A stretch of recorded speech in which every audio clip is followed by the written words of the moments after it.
devotion. But at the same time, we should treat Bhagavatam as a person, as a supreme person, and develop a relationship with him. Then things, the change of heart will take place. Oh, we have one more person here, Bamsidhar Vishal, Prabhu. I think we didn't. He was done, Prabhu. He was in. Okay. So I insist that the camera should be on. And because of the, some of you are in, like, it's midnight, so you need to be a little more alert. And if the camera is on, you'll be more alert, right? I forgot who was the person who was in, it was midnight now. Okay, Yamastami Krishna Prabhu. Okay, so we have to keep an eye on him. And, but anyway, the whole thing is that I try to make it a little bit interactive as well. I'll be asking questions, and because it's a long class, but I find it's effective through the Zoom, even though it's not the same as a classroom environment, but it's still very nice. So Charulata, you can maybe move your camera down so that we can see you. It's not about having having the camera on means also being able to see you. Shyama Bhakti also, we can only see the top of your head. You can turn it down a little bit. Yeah. And Muni Krishna, I don't know what's happening with him. Okay, so we will begin by the Mangalacarana prayers. And every day at the beginning of the class, I will be reciting the glorification to the Srimad-Bhagavatam by Srila Sanatana Goswami from Krishna Lila Stava. I believe these prayers are very important, and they describe the mood in which we enter the Srimad-Bhagavatam. And of course, Srila Sanatana Goswami is one of our acharyas, and we seek his blessings also. The ability to enter into the depth of the Bhagavatam is through the devotees. So we will be doing these prayers every day, and I can share them with you somehow. Do you have a WhatsApp group for Bhakti-vaibhava? So I'll send them to Aniruddha Prabhu, and then he can post them there. But anyway, I will be sharing. I have a PowerPoint slide there. Okay, so please, you can join with the Mangalacarana. Om Agyanatimirandasya Gyananjana Salakaya Chaksurum Militanyena Tasma Shri Gurave Namaha.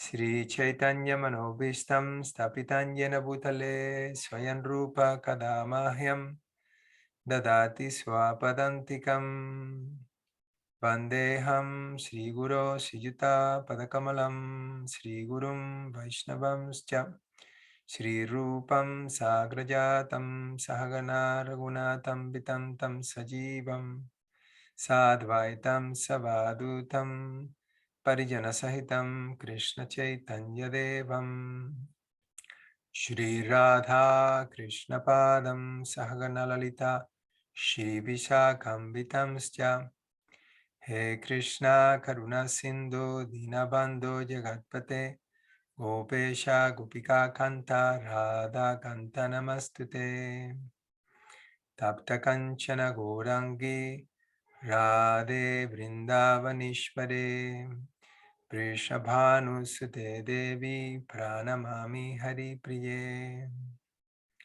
Vanchakalpatarubhyascha Kripa Sindhubhya eva cha Patitanam Pavanebhyo Vaishnavebhyo Namo Namaha Jaya Sri Krishna Chaitanya Prabhu Nityananda Sri Advaita Gadadhar Srivasadi Gaura Bhakta Vrinda Hare Krishna Krishna Krishna Hare Hare Hare Ramo Ramo Ramo Hare Hare.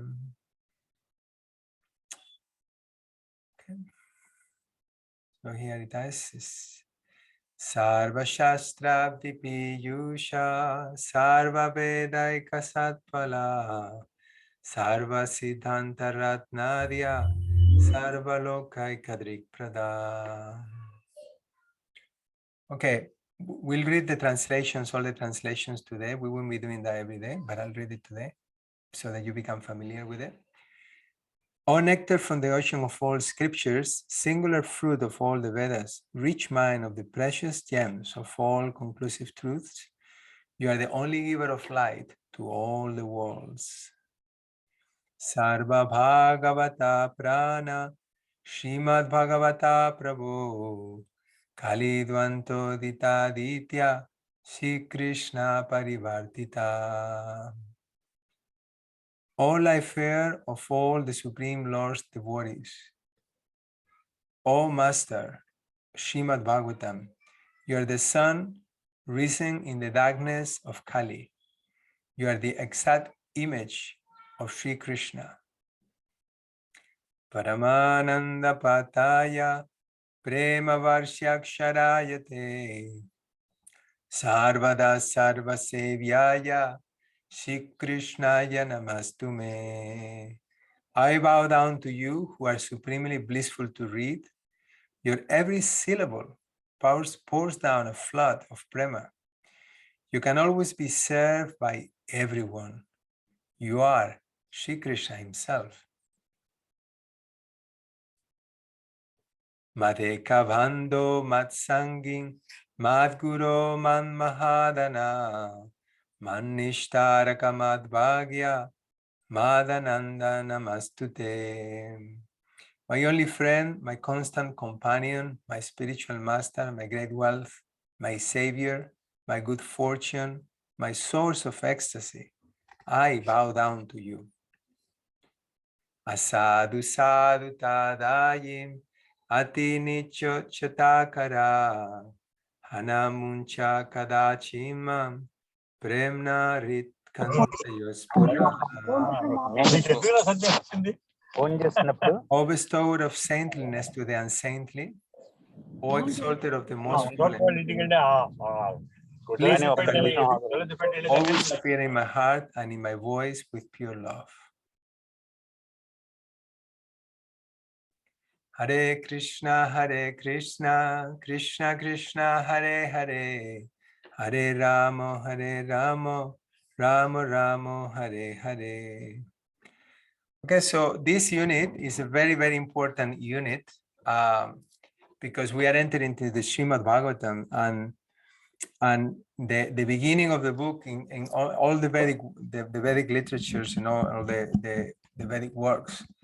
Basically, at the beginning of the book, if you want to study what is the topic, what is the main content of a book, you study what is at the beginning and what is at the end. And we are going to be, introduced to the Srimad-Bhagavatam, to the topic of the Srimad-Bhagavatam by Srila Vyasadeva himself. So the first 3 verses, they actually contain the whole philosophy of the Srimad-Bhagavatam. And they are unlimited, basically. Bhakti Siddhanta Saraswati Thakur, he spoke on the first verse for 3 months in Bangladesh, in Dhaka. So we have also limited time. So, but the point here is that if we get, if we really understand this first chapter and second chapter particularly, if we get to understand this very nicely, this is going to help us. It's going to be a foundation for our whole study of the Bhakti-vaibhava course. Very important, and it's very dense philosophically. So I warn you that it's going to be a little kind of fasten your belts because it's quite dense. Later on, you'll have other units which are a little easier going. It's a lot to take in on these first few verses, and I will try to share that with you. So first 3 verses is the prelude to Srimad-Bhagavatam. It contains the subject, which is the first verse, the glories of the Srimad-Bhagavatam. Second verse, the uniqueness of the book, and what is the goal of the Bhagavatam is the 3rd verse. So it's considered like the Mangalacarana. Like whenever you begin any work, you always begin with doing actions that are going to invoke auspiciousness, Like we begin the class reciting the Mangalacarana. We begin any work. You begin a book. The author begins the author begins a prayer, and it begins with the Mangalacarana. We've been singing we've been singing Damodarastakam for the last month. And Satyavrata Muni, he begins with a Mangalacarana. Nama Mishwaram begins with pranams to the Lord. So that's the first three verses. Then verses 4 to 8, they bring us to the second time that the Srimad-Bhagavatam was recited publicly. In this case, Sutta Goswami is speaking to the sages at Naimisharanya, and the sages are going to ask six questions, and these 6 questions constitute, they will be answered in the next chapter, in the next 2 chapters, but actually introduces to what is going to be also the topic of the Bhagavatam. Only the Bhagavatam is presented in a way that, in a way of questions and answers, in a way of a dialogue. And sometimes one conversation, a question is being answered, and while answering the question, the speaker brings us to another conversation, and then we enter another conversation. And it's like this. Actually, Suhotra Swami, he wrote a study guide for the Bhagavatam, which was basically explaining like different questions and answers, like by number. Question number 1, question number 2, question number 3, the whole. Very interesting. So yeah, so we're gonna hear a description of the setting of Sutta Goswami speaking the Srimad-Bhagavatam to the sages, what were his qualifications, and the 6 questions. Okay, so that's the first chapter. So we entering now the first verse. Okay, so I was explaining again a little summary. So first verse, it defines the absolute truth. Not only tells us who the absolute truth is, but it also tells us why is the absolute truth. So it tells us who is the absolute truth, Krishna, and why he is the absolute truth, because he possesses all these different qualities. Sambandha Jnana. We're giving knowledge of Sambandha here. Then the second verse, it glorifies the Srimad-Bhagavatam as unique scripture. And why? Why is the Bhagavatam special? That's also explained in that verse. We'll describe when we come to that. And verse number 3 is actually tells us what is the goal. What is actually the goal of studying the Srimad-Bhagavatam? So we have Sambandha in verse number 1, Abhideya in verse number 2, and Prajoyana on the 3rd verse. So who is the absolute truth? Krishna. And how do we actually realize the absolute truth? Through bhakti. What is the activity by which we can understand the absolute truth? The absolute truth is pure bhakti. And when we practice pure bhakti, ultimately the goal is to be able to relish rasa, the rasa of our relationship with the Supreme Lord, Krishna, in Vrindavan. So right from the beginning, the goal is being introduced, and we may not even notice. We may have read this many times, and forget actually, right here, Vyasadeva is inviting us to join Krishna in Vrindavan and relish that eternal relationship with the Lord in Vrindavan. So first verse, we're going to recite it because this is one of your memorization verses. For those who don't know it, it's a big challenge. I hope you all know it by now to learn it. Om Namo Bhagavate Vasudevaya Jammadhyasya Yatom Vajat Itaratas Charte Shvavignat Swarat Tene brahma ridaya dikavaye muhyanti yatsurayaha. Tejo vari mridam yatavinimayo yatratri sargo mrisha. Dhamna svena sada nirasta kuhakam satyam param dhimahi. So this first verse of Srimad-Bhagavatam, actually the Bhagavatam has got 10 topics, and the 10 topics are included in just this first verse. The Sanskrit of this verse is so profound and elaborate, you know. Yes, the verse itself is showing us that, you know, the topic of this book is something very, very special, because the poetry, the way in which it's being expressed is very exquisite. Actually, the translation to this verse is like a mini essay. Abraham Lincoln, he gave a very famous speech, and his speech was the same length as this first verse, you know. So it's like a speech, and if you want, you have to memorize this verse, and I think it's better to memorize it word by word, because it's so well written that if you try to, I mean, you can obviously explain it in your own words whenever you want, but to learn it, it's just, you know, O my Lord Shri Krishna, Son of Vasudev, all-pervading personality of Godhead, I offer my respectful obeisances unto you. I meditate upon Lord Shri Krishna because he is the absolute truth and the primeval cause of all causes of the creation, sustenance, and destruction of the manifested universes. He is directly and indirectly conscious of all manifestations, and he is independent because there is no other cause beyond him. It is he only who first imparted the Vedic knowledge into the heart of Brahmaji, the original living being. By him, even great sages and demigods are placed into illusion, as one is bewildered by the illusory representations of water seen in fire or land seen on water. Only because of him do the material universes, temporarily manifested by the reactions of the three modes of nature, appear factual, although they are unreal.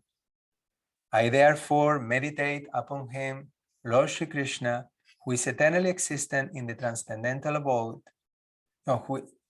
which is forever free from the illusory representations of the material world. I meditate upon him, for he is the absolute truth.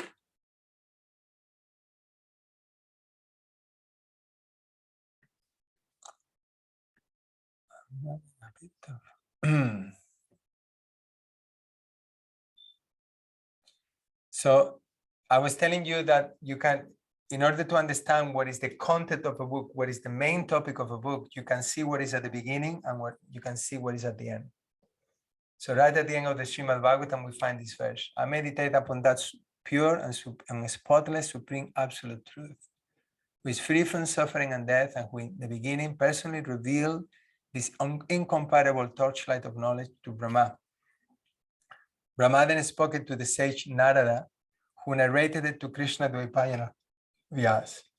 Srila Vyas revealed this Bhagavatam to the greatest of sages, Sukadeva Goswami. And Sukadeva Goswami mercifully spoke it to Maharaj Parikshit. So what is the topic of Srimad Bhagavatam? You can type on the chat box. And you can write according to the Sanskrit of these verses, and maybe you can spot what is the Sanskrit which is common to the first verse and to the last verse.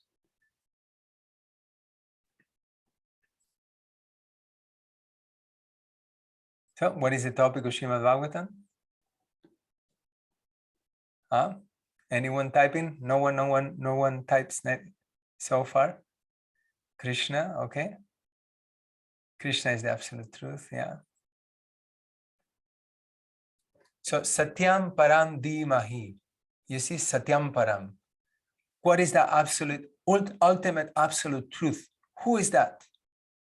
It's Krishna. And Dhimahi, therefore I meditate upon him. So right from the beginning, Srila Vyasadeva is making it very clear what this book is about. And what is the object of the book? What is the object of the book? The book is a meditation upon the absolute truth. Who is the absolute truth? Is Krishna. And it's Krishna in Vrindavan. So now, for us may sound obvious because we are ISKCON devotees, but this is a very important question. What is the absolute truth? Who is behind everything? Who is sustaining everything? Who is maintaining everything? There are so many gods, so many conceptions of God being explained, by different philosophers, right? Even in the Vedas, we find so many different descriptions of the absolute truth.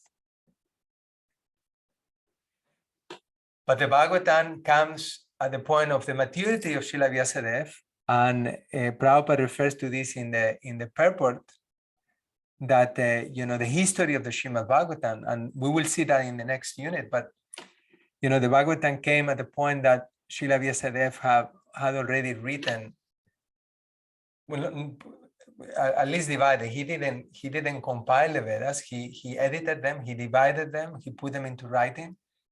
And then he wrote the Puranas, he wrote the Mahabharata, the Vedanta Sutra, and still he was feeling unsatisfied. And when he was in this condition, being dissatisfied, his spiritual master came, Narada Muni, and he chastised him.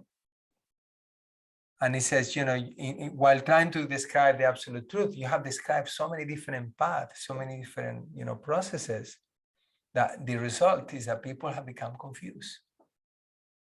And we can see that this is, if you, I don't know, some of you are probably from Hindu backgrounds, but you'll find that, there is a lot of, mixed things, you go to an Indian home, and a lot of the time you go into the altar and everybody's there, you go, so many demigods, so many, and you try to ask them to remove any of them, and it's like, oh, this is when I was preaching in Dubai, I remember that the devotees were telling me that this is so difficult when you are introducing Krishna consciousness to the people there, that if you tell them to remove someone from the altar, it's like they resist. But they don't have a clear concept and understanding about who is the Supreme. And Srimad-Bhagavatam is establishing who is the Supreme and why he is the Supreme, and why do I need to surrender to him. And this is what we learn in these first verses of the Srimad-Bhagavatam. Why he decided, why should I surrender to Krishna? Why he is the absolute truth? Who is God? You see, when we learn these verses, we can actually be able to present Krishna consciousness in a very powerful and authoritative way, explaining who is God. Because many people don't know who God, many people believe in God, but they don't understand who God is. They don't have an understanding. Who is the absolute truth? Why? Some people don't believe in God. And I say, well, I sometimes say to them, well, what God you don't believe in? Because maybe the God you don't believe in, I also don't believe in that God. But I can tell you the God I believe in. And this is what is being explained in this verse by Srila Vyasadeva, a definition of the absolute truth.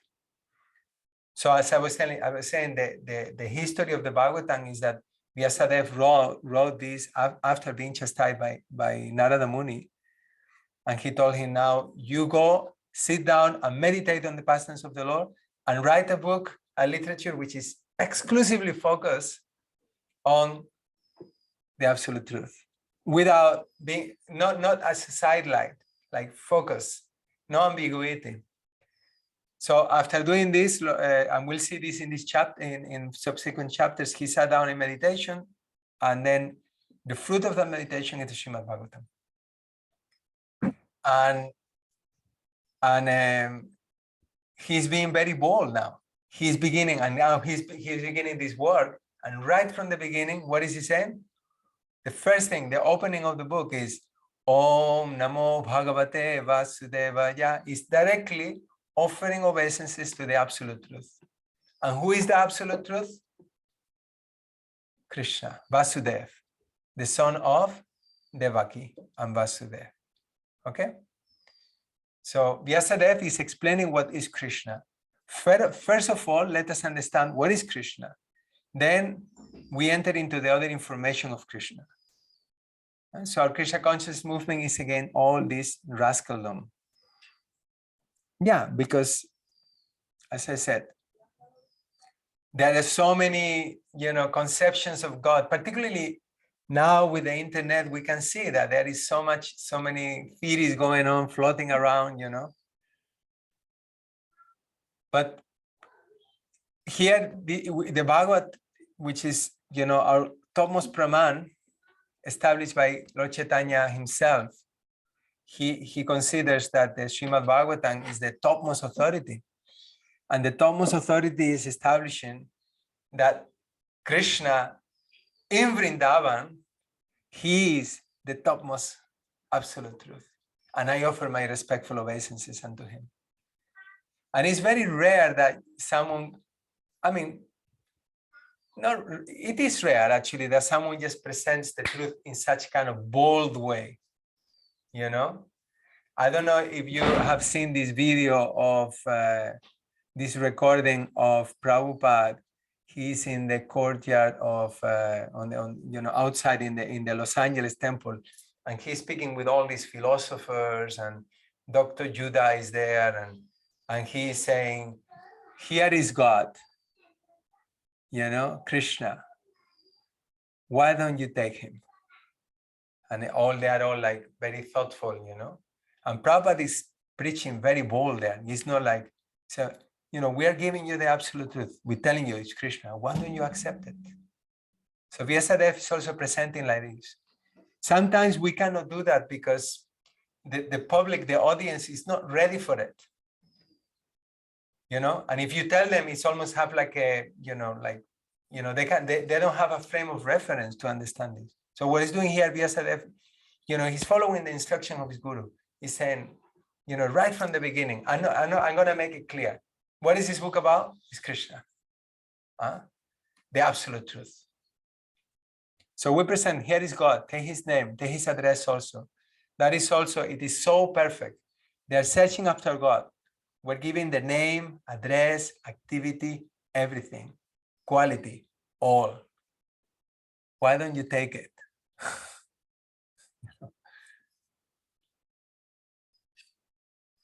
Okay, so the verse, we can go through the different sentences. So now the verse begins with, as I said, first of all is establishing who is the absolute truth. Om Namo Bhagavate Vasudevaya. So Bhagavate, it means, it refers to Krishna, who possesses all six opulences. And Vasudev has many meanings. Okay, Vasudev can mean the son of Vasudev. It means the all-pervading personality of Godhead, Vasudev. It means that transcendental stage, like Vasudev Sattva, wherein the appearance of the Lord takes place. So who is Krishna? Krishna is that supreme, all-pervading personality of Godhead, who is the son of Vasudev. Now, already when we say that someone is the son of someone, then that may limit that person, right? If I am the son of someone else, it means that I am not, I am depending on someone else, right? I am not independent because I have a source. And the very definition of the absolute truth, which is given in the next line is Yamadya Syayataha. It means that, the absolute truth is that from whom everything emanates. Okay. So when we say that he is the son of Vasudeva, is that limiting Krishna? It's not limiting Krishna. But we have to understand who Krishna is in order to know how that is not limiting Krishna. And that's the whole thing when we study the Bhagavatam, that the Bhagavatam is taking us through a journey from first canto up to the 10th canto, and to understand that why Krishna is the absolute truth. So that when we come to the 10th canto and we see Krishna like, stealing butter and crying, running away from Mother Yashoda, we don't have a misconceived idea about the Supreme Personality of Godhead. And that's why I said that when we first understand these verses at the beginning of the text very deeply, then we can enter into later pastimes in a very, with a strong foundation. Because the tendency will be to think that Krishna is just playing with other people's wives, or he's stealing butter, and he's like, we may think that he's just an ordinary person. But obviously he's not an ordinary person. Why? One of the definitions of him, the definition of the absolute truth, is that he is all pervading. Prabhupada one time was asked by he said, the science of self-realization. I think there was this kind of musician, poet, O'Grady. And he was saying that, my father always asked me, who taught God? I was taught in the school, but who is teaching God? And he said, and I don't know how to answer him. He's older than me. I don't know. Who is teaching God? Or you could say, who, like a common thing, I don't know if it happens to you when you're preaching outside and you go to people and then they say to you, who created God? Okay, so how do you respond to that? Who created God?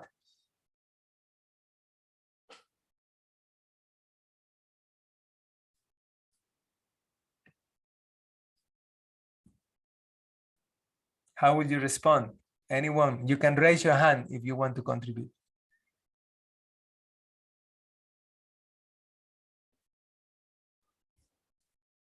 Samuel, God is never created. He is always existing. So am I, sir. Am I God? Samuel, where are you, Samuel? I am also beyond creation and destruction. So therefore, I'm also God. Okay? If somebody is created or something is created, he is not God. Please don't unmute yourself until, because I get lost. Who was speaking there? Who did speak? I need to know. It's just okay. Okay. So just raise your hands and you wait until I call you, because I have all the faces here. It's hard to otherwise keep control of the class. Okay, go ahead. Tell us. If somebody is created or something is created, he can be God. All right. But see, someone, okay. So that means what? God is not created by anyone, but he has created everyone or everything. But we are? God has created everything. Yeah. And nobody has created him. That's why he is God. Okay, so this is the point. The point is that, before you ask such a question, first of all, you need to understand what is the definition of God. And the definition of God is him from whom everything emanates. He's the source of everything. He is the supreme fountainhead of everything. That's the definition of God. And I tell you, when we're entering into this verse now, This first verse of the Srimad-Bhagavatam has many layers of meanings. And the Srimad-Bhagavatam has many layers of meanings. And I mean to say that to understand that the Lord is the creator, that's not the highest conception or understanding of the absolute truth. It is not. However, in order to be able to understand a higher understanding of who the absolute truth is, first of all, we need to understand that He's the creator. He's the fountainhead of everything, the supreme source of everything that exists. And that's being given to us in this first verse, along with deeper explanations. Vishwanath Chakravarti Thakur explains the same verse in 5 different ways. And explains how this Yamadhyasya Yataha also refers to Krishna in Vrindavan, to Bhakti, to Krishna and Radha. It's just because, and this is what I'm trying to convey to you today, that the Bhagavatam is introducing us to understand who the what the absolute truth is and why. Okay? And how do we understand the absolute truth? So I asked before, who is the absolute truth? It's Krishna. Okay? Yeah, but Krishna where? For example, is Vamanadev the supreme absolute truth? It is the supreme, he is the supreme absolute truth, but is he the highest expression of the absolute truth?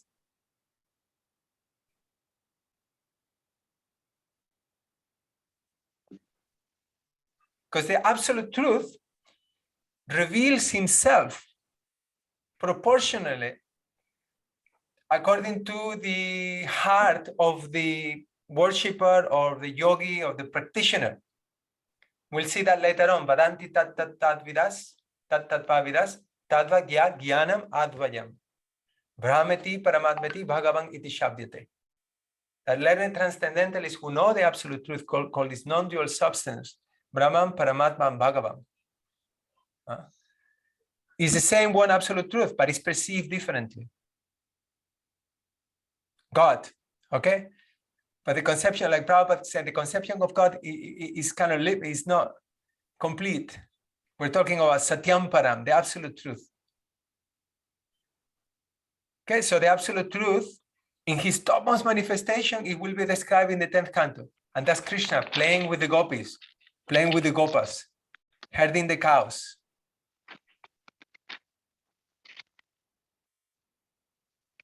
And exchanging loving exchanges with the cows and the gopis and the gopas. Huh? But first of all, let us understand the basics so that we don't misunderstand later what Krishna is. And what means, Yamadhyasya Yataha. He's, is from whom everything emanates. There is nothing in existence that is separate from him in one sense. You see, when we're talking about absolute, okay, the oneness, the absolute means there is nothing outside of him. You understand? We have a few devotees now without the cameras on. This is a very important part of the class. So I really appreciate if you have your cameras on, and because as I said, this is like the foundation, okay? Understanding what is the absolute truth. And the absolute truth is that from which everything emanates. If someone asks you who is God, okay, it's Krishna. Why he's God? Because there is nothing outside of him. Everything emanates from him. He is all pervading. There is nothing outside of him. We are immersed in him. He's the totality of everything that exists. Because there is nothing else. It's the absolute. One devotee says there is only Hare and Krishna. It means the reality is just two things. It's not two things. One is Krishna and his energies. That one and the same in one sense. At the same time, we have the concept that it's not like one, or it's not like we have this concept of we're not monists, we're not dualists, right? Our philosophy is achintya bheda aveda tattva. It means that even though the Lord is everything that exists, is this mic Krishna?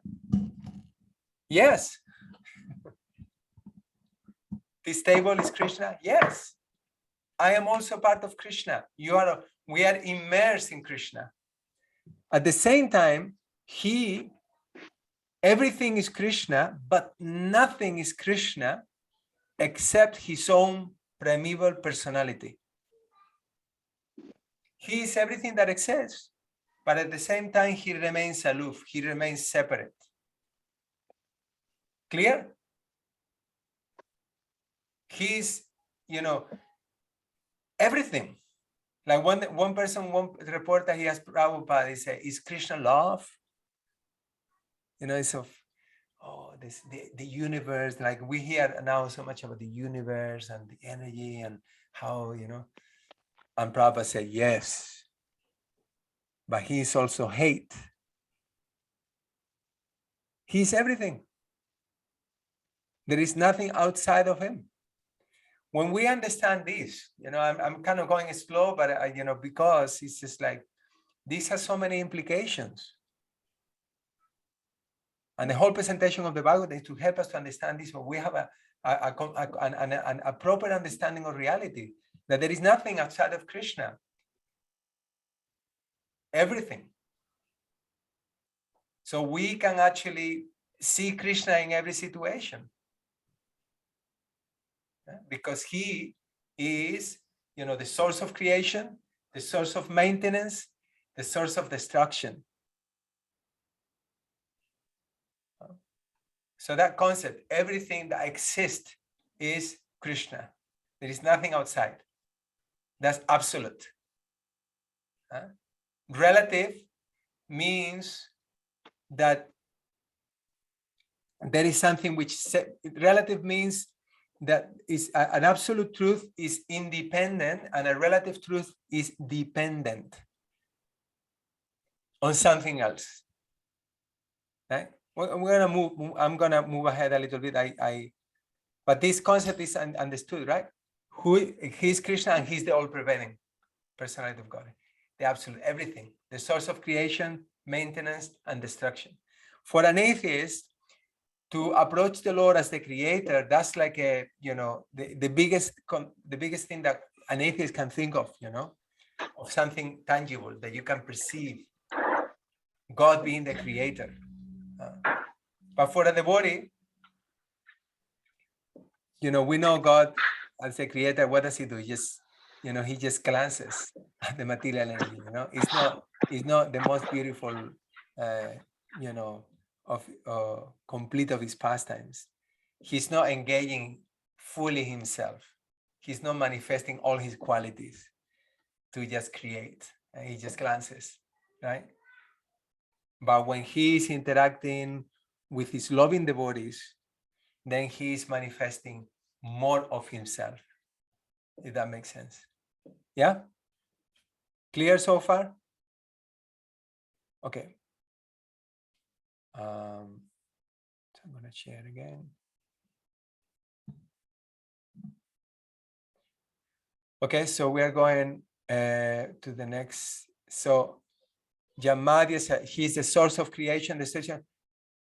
Om Namo Bhagavate Yamadya Syayatam Amvayat Itaratas Chatte Suavignat. He is directly and indirectly conscious of all manifestations. Amvayat Itaratas Chatte Suavignat. Okay, so directly and indirectly conscious. Now, anyone would like to explain what means directly and indirectly? How do we understand this? Directly and indirectly conscious. Ananda Vardhana Prabhu. Prabhuji, just like the example that something happens to my body I can relate, I can understand. But somebody else, even though they may be very close to me, my wife, my children, whoever, relatives, they can't understand what's happening in my body. But like Krishna is, because sitting in everyone's like heart, he knows what happens in everyone's body. So he's directly knowing about everyone. At the same time, he's different.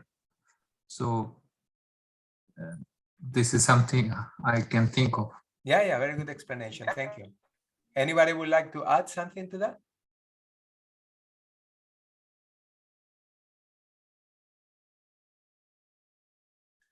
Okay, Chatura. Hare Krishna, Prabhu. To my understand, Krishna is directly know everything because he is the source of everything, and he lives in Vrindavan, so he knows everything. But indirectly, that means he made this creation of the material world, but through his expansion, personal expansion. So that means he indirectly know this material world because he is aloof from this material world. Good. Brother Raman.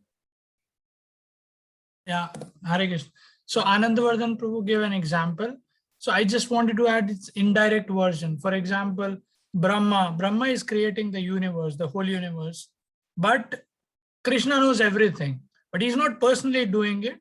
Although Brahma is doing everything, but Krishna knows what's happening everywhere. So that's indirectly. Yeah. Ramananda Prabhu, would you like to add something? Yes, Prabhuji. Like as Prabhuji says, like Krishna resides as a super soul in everyone's heart, so he's guiding directly, but indirectly, like he never interfere directly in the affairs of material world.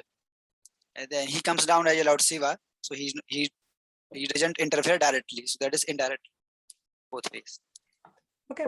You see, the point here is that he is directly conscious in one sense because he's everything that exists. So he's experiencing, he's sitting in our hearts.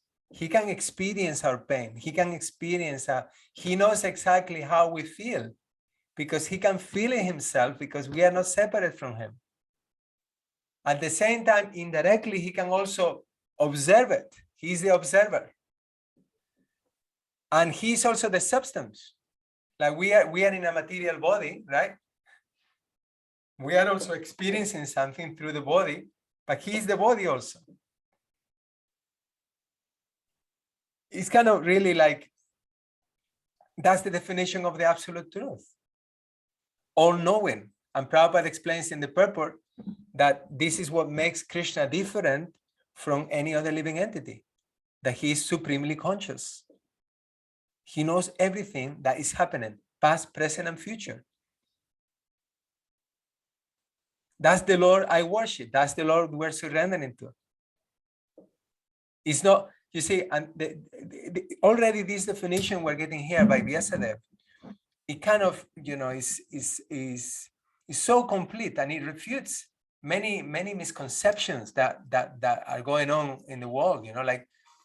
For example, in Christianity, there is this idea of the God having a competitor, like the devil, and sometimes the devil is winning, and sometimes, but Krishna has no competitor. Because there's nothing outside of him. You understand? There's no competitor. There's no like good forces. I mean, we hear in the Bhagavatam also this idea of the demons and the demigods, that they're fighting, and sometimes the demigods are winning, sometimes the demons are winning. That's there. But that's a relative truth. The absolute truth is Krishna. And when we understand that, we can actually come at peace with whatever is going on, because even though it may be tragic or whatever, but at the same time, we know it's sanctioned by the Lord. Nothing goes out of hand. Right? The Lord is the supreme controller. And then and is supremely conscious. He knows. And we may have experience in our lives how he knows. Do you have experience in your life how Krishna intervenes in your life? Sometimes he may do something that you needed and you didn't even know that you needed. And you look back and think, oh, Krishna, my God, that was so timely done. So, only Krishna can do it. The Krishna is looking after the devotees, making arrangements. And he can do this simultaneously with all the individual jivas in the whole, this universe and millions of universes. That is Krishna, that is God. He's listening to our class right now. He knows what is going on in our what thoughts we are having. And he knows every thought of every living entity. And having that, and then he is Swarat. He is independent. Why? Because there is no other cause beyond him. So Swarat can be also translated as like a self-rule. Self-rule means that, is again thing. It's not depending on anybody else. There is a description in the second canto when Lord Brahma is performing tapasya. And Narada Muni, in fact, the question even goes back. Parikshit Maharaj inquires from Sukadeva Goswami about, who is behind the universe. Because this first canto of the Srimad-Bhagavatam is an introduction to the whole work. Okay? We're going to hear in the first canto of the Bhagavatam is like the history of the Srimad-Bhagavatam. And it leads to Parikshit Maharaj sitting at the bank of the Ganges to hear the Srimad-Bhagavatam from the lips of Sukadeva Goswami. We don't hear of Sukadeva Goswami in the first canto. The first canto is a history of the speakers and the hearers of the Srimad-Bhagavatam. And we're going to hear all the different events that lead towards the, appearance of Sukadeva Goswami to speak the Bhagavatam to Parikshit. And Parikshit Maharaj inquires from Sukadeva Goswami, who is behind this universe? Who is maintaining everything? And then Sukadeva Goswami refers to the incident where Brahma was meditating. And Narada Muni, his son, he was thinking that he was supreme. But obviously, if he is meditating, he cannot be the supreme. Because that means there is something outside of him that he wants to attain. So he cannot be the supreme. The very definition of the supreme is complete. There is nothing outside of him. So therefore, is Atmarama, he doesn't have to perform any type of meditation. You see, the moment that there is someone else, I am not fully independent, right? If there is someone else, like sometimes you have to share a room, right? You go on yatra or something, and then you have to share your room with someone else. You have less independence, right? Than when you're on your own. Because someone else is there with different desires, with different. But with Krishna, yeah, and the thing is that also, like the idea of Yamadhyasya Yataha, okay, that he's the supreme fountainhead of everything. Okay, that's how the definition of the absolute truth. Om Purnam Ada Purnam Purnam Udachyate. Purna is basically the absolute truth is that from which all different complete units emanate, and at the same time, even though all those units are complete by themselves, he remains the complete balance. That's the absolute truth, and that violates normal physical rules. Because if I have this paper, okay, and I divide it into different papers, different little pieces of paper, at the end, I don't have anything. It's being divided, right? It's not that the paper continues the same. So the Mayavadi philosophers, they cannot they don't accept this principle. Actually, they didn't comment. Sankaracharya didn't comment on this verse. Because their idea is that if the absolute truth divides of any emanations from the absolute truth, must be illusion, because the absolute truth cannot be divided.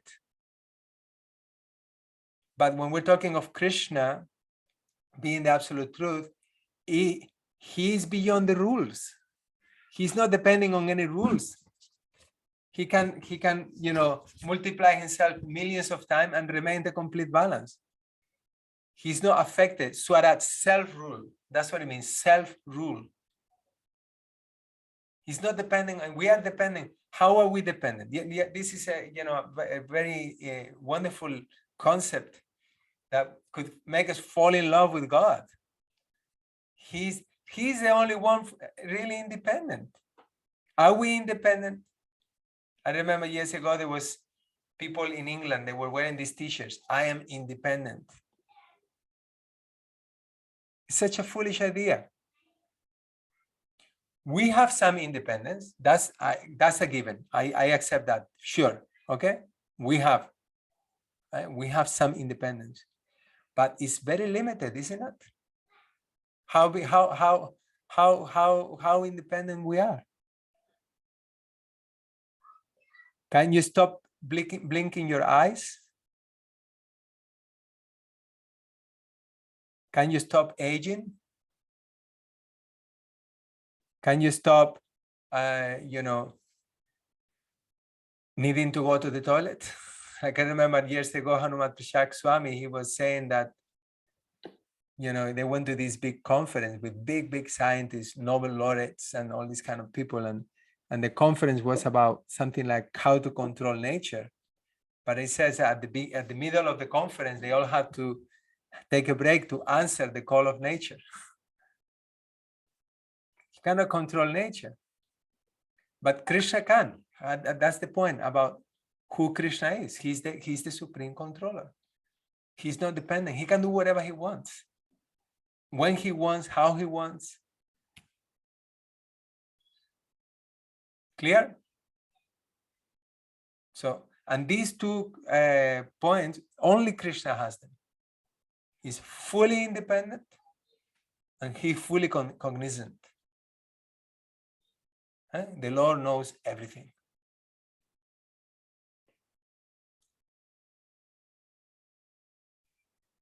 And he can do whatever he wants. Okay, let's go to.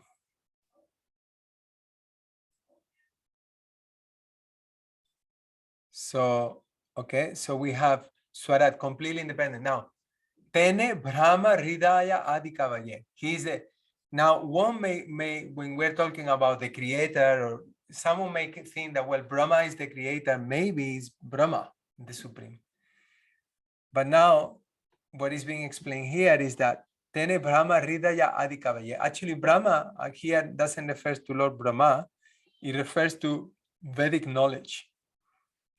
So he is the one who at the beginning of creation, and you'll study that in this Bhakti Vaibhava in unit 7, which is also a really beautiful unit, where, it's described how at the beginning of the creation, Lord Brahma, he was puzzled about how to create. And the Lord from within his heart, from within his heart, he inspired him and he gave him the Vedic knowledge into the heart. So Brahma, Rida, Ya, Adikavaye. Adikavaye refers to Lord Brahma. So he is the source of all knowledge also. All knowledge emanates from him.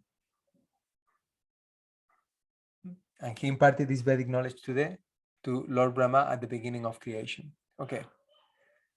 Now, by him, even great Muhyanti Yatsurayaha. Now, by him, even great sages are placed into illusion.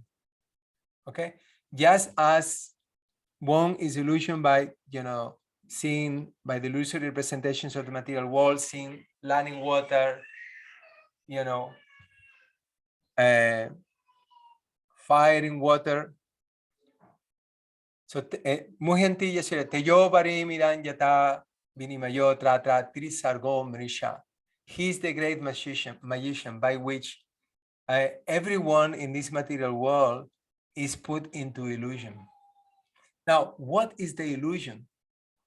What is the illusion of the material world? We'll touch upon that later. I'm just kind of giving like an overview of the verse. Damna swena sada nirasta guhakam satyam parandimahi. He, and now he who eternally exists in his transcendental dham. And what is that characteristic of that dham? Sada nirasta guhakam. That transcendental abode is free from material illusion. Free from all types of, like Prabhupada call it, inebriety in the material world. People are, in the material world, we are intoxicated. We're not sober. We're illusioned by Maya to think that, to see things that are not. But the spiritual abode where the Lord resides, everybody is fully conscious of the absolute truth, free from illusion. And that's where he resides. So that personality of Godhead, Satyam Parandimahi. I meditate. Okay? I meditate on the supreme absolute truth. Okay, so it's 3:30. I think we will have a break every day after like 1.5 hours. So if you want, we can have like 10 minutes. Is 10-minute break good? How is that? You can refresh yourself. Okay. So we'll resume at whatever time you are in, 10 minutes from now. 10 minutes enough? Enough. Okay, so you can stand up and move so that blood circulates. All right.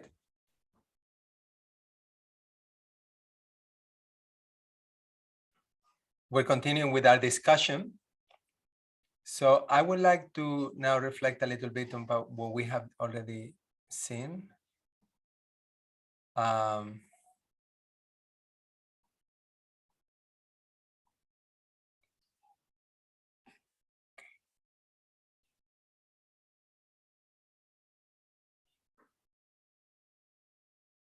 It's a nice quote here from Prabhupada in regards to the Lord being Swarat.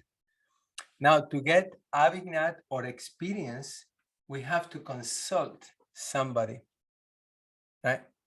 But God is Swarat. Swarat means he is personally so independent that he doesn't require to take knowledge from anyone else. That's God. He doesn't need to learn from anybody. He's not dependent, he's independent. And that's who we want to be.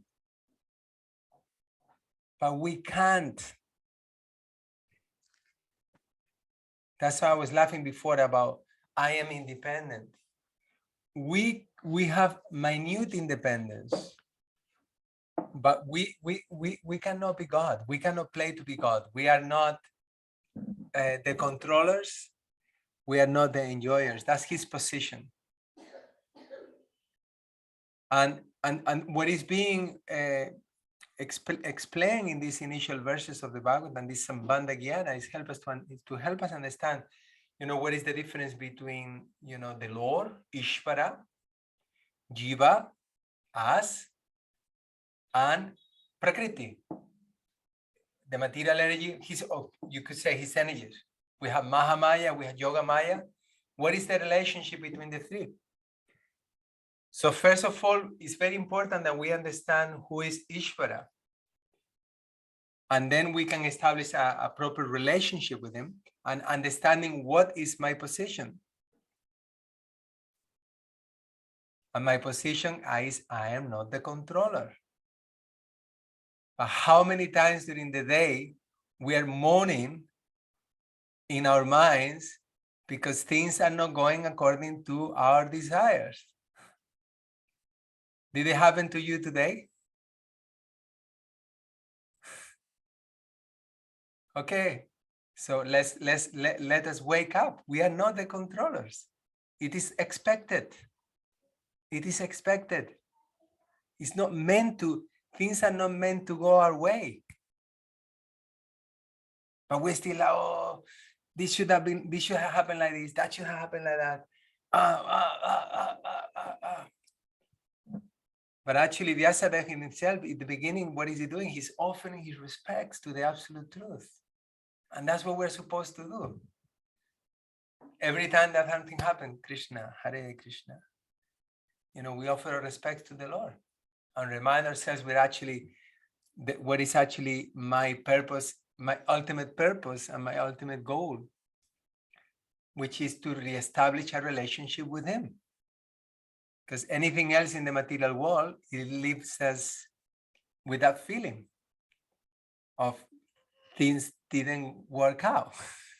And it will, and we have that false hope that they will work out in the future. But they won't. By default. Okay? And I'm not being a pessimistic, okay, here. It's not about, it's just a reality. It doesn't mean that, you cannot lead a good life in Krishna consciousness. That's not what we're talking about, We have to, we as devotees, we have to lead exemplary lives. We should be leading the world. So that means that we should be competent in every area. Doesn't mean that, so we leave it all in Krishna's hands. And no, we still work in the material world with the consciousness that I am not the controller, I am not the enjoyer. Krishna is. It's just an adjustment in consciousness. And when we actually surrender to the Lord and work in this consciousness, then our environment becomes favorable for us. We no longer have to fight the environment or to resist what's taking place. If that makes sense. To fight it. You don't have to fight them. When we're talking we don't have to fight, it doesn't mean that we don't do anything.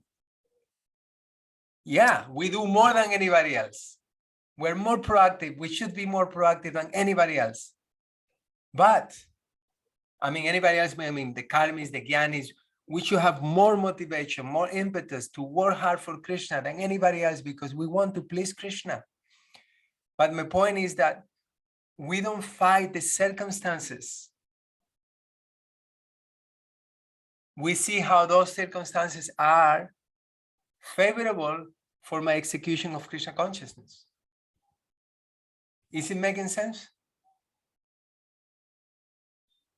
Because everything that is taking place for a devotee is Krishna's mercy. Anyway, we're going to be touching upon this a lot. So I'm just, injecting some points. I'm sure many of you are familiar with these concepts anyway. But this is a constant theme in the Bhagavatam. And as I said, when we have this Sambandha Jnana well established in our hearts, then it becomes a foundation, for us to live, to perfect our lives, to go back home, back to Godhead. But we need that foundation.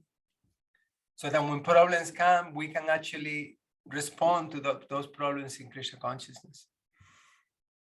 Okay, so he is the controller. He is the supreme. He's supremely conscious. Right? He's the fountainhead of it. He's the supreme friend. He's everything. Okay, so and then we're discussing yo vari midan yata virimayo yatra tri sargo misha. And as one is bewildered by the illusory representations of water seen in fire or land seen on water. Sometimes you are in the roads in the summer and you see the road is so hot that it seems like it's water on the top of the road. You've seen this before in the heat of the summer. Or sometimes you are in the sea and you look in the horizon. You're in the boat in the middle of the sea. And then you see like there is land at the horizon. Huh?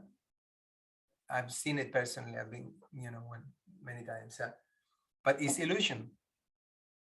You are seeing what is not. You are seeing that that's not something that exists, but you're not seeing it where you're seeing something that exists somewhere else. You're seeing it there. Does the mountain exist? Yes. Does the water exist? Yes, but not where you're seeing it. Okay, so that's the nature of illusion. Okay, so only because of him do the material universes, which are temporarily manifested by the reactions of the three modes of nature, appear factual, although they are unreal. Clear? So now, when we're talking about they are unreal, what are we talking about? Because why does there appear to be reality in the material world? When we're talking about the material universe is unreal. Okay, so how do we explain this? Radharaman says a mirage. Okay, let's hear from everybody. I like to hear comments from everybody, just to give me an idea also about your understanding. It's temporary, okay, Vansidar? What does it mean is unreal? That's the question.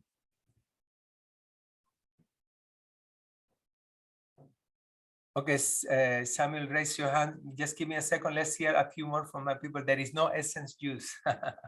Who was that? Ananda Vardhana. Very good. Reality exists in spiritual world. Okay, why? But the question is why? That's the question, Why? Okay, ignorance, because this world is also coming from Krishna. So therefore, that's why it's unreal. Shama Bhakti, that question, that answer doesn't seem to be right. It's non-permanent, it's just temporary. Okay. Shama Bhakti, maybe you can clarify what you meant. We misunderstood you. Yeah, Hare Krishna.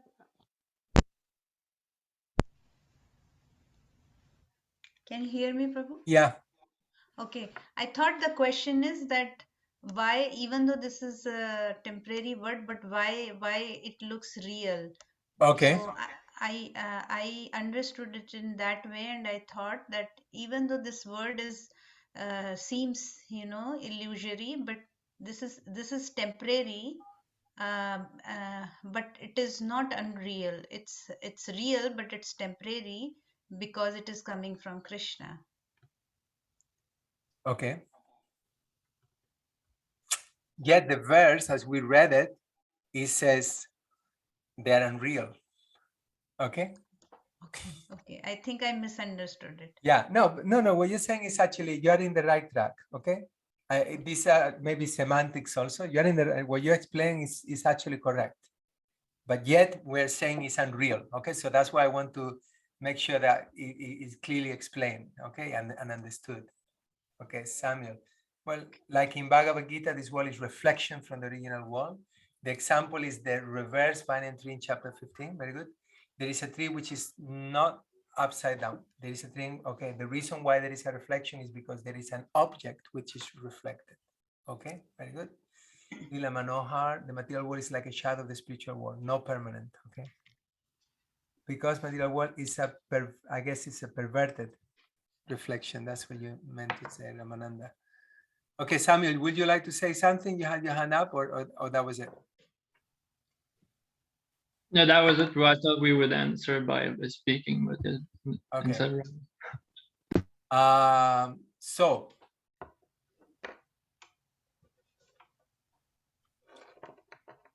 Ananda Vardhana, I'm just wondering. Oh, Prema Manjari, go for it. Yeah, you had your hand up. Yeah. Janmashtami Krishna is born in dark. Yeah, so it is not really in the sense, because it is always changing. There is one comparison given also in the second canto of the waves, the tossing waves. So this is the situation. It's constantly rising and falling and rising and falling. So it's not, doesn't stay the same at all. Good. Chatura Jiva enjoys without Krishna. Yeah. Okay, it appears real because of the reactions of the three modes of nature. That's what the verse says. So now the idea here is that you all say it's non-permanent. It's non-permanent. It's constantly changing. Yeah. The material energy is real. And that's what Shama Bhakti, I think, was trying to say. Yeah, the material energy is real. And the material energy is eternal. But how we perceive it is unreal. Our perception of the material energy, that's what is unreal. For example, I think I am this body. I think my relatives are my father, my mother, my daughter, my teeth. And that's not the reality. That's not who really I am. Okay? And Chatura said the false ego, yeah, because out of false ego, and we want to take the position of God, and we're giving a position in the material world where we are illusioned by the material, by the three modes of material nature, and we're seeing what is not. So just, I remember, if I look back into my life, like 30 years back, I was living in a different country, speaking a different language. I look different, very different to now. And, I have different set of friends. And, the place where I live doesn't exist anymore in one sense because it's changed so much, But at that point, that was for me, was a reality. I was identifying with that situation so much. My problems were so real. But if I look back now, it's almost like a dream. Where is that person gone? Where are all those relationships? It's gone. It's like Mataji was saying, Prema Manjari, like waves in the ocean, they come and go. The material energy is constantly changing. So we have the concept of illusion and false. Okay. So false, it means that it doesn't exist. Okay. So is the material world false? No, it's not false. It does exist. But it is illusory. Like Prabhupada uses the example of the rope and the snake, right? And I never, sometimes with these analogies, you don't really, in the West, they don't resonate so much, but as soon as I moved to India, so many times I'm walking here in Mayapur and it's kind of dark and there is a rope or there is a broken branch, and sometimes it has like a little white paint or something. And it's like, oh, a snake. So I am seeing a rope or a branch, and I'm thinking it's a snake. And all my feelings and my response to that is like, if I would have seen a snake. Now, is the snake real? The snake exists. Is the rope real? It exists. But what I'm seeing is a false thing, right? I'm seeing a snake where there is a rope. I'm seeing that which is not. And that's the situation in the material world. We are under the influence of the material energy. We think that this world, what are the two main illusions? The two main, source of intoxication in the material world. To think I am the body, and to think that everything in this world is meant for my enjoyment. I'm not this body, I'm the soul, I'm not the controller, I'm the servant, and this world is not for my enjoyment. But everybody's acting under these misconceptions.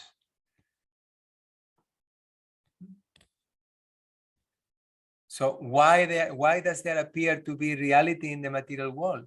Because it exists in the spiritual world, and this world is just a reflection of it.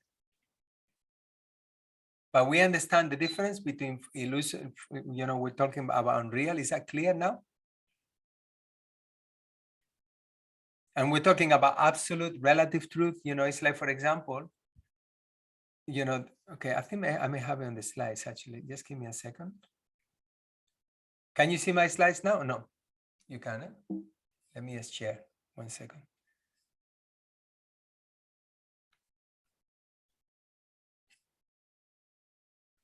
Okay, so this is from Prabhupada.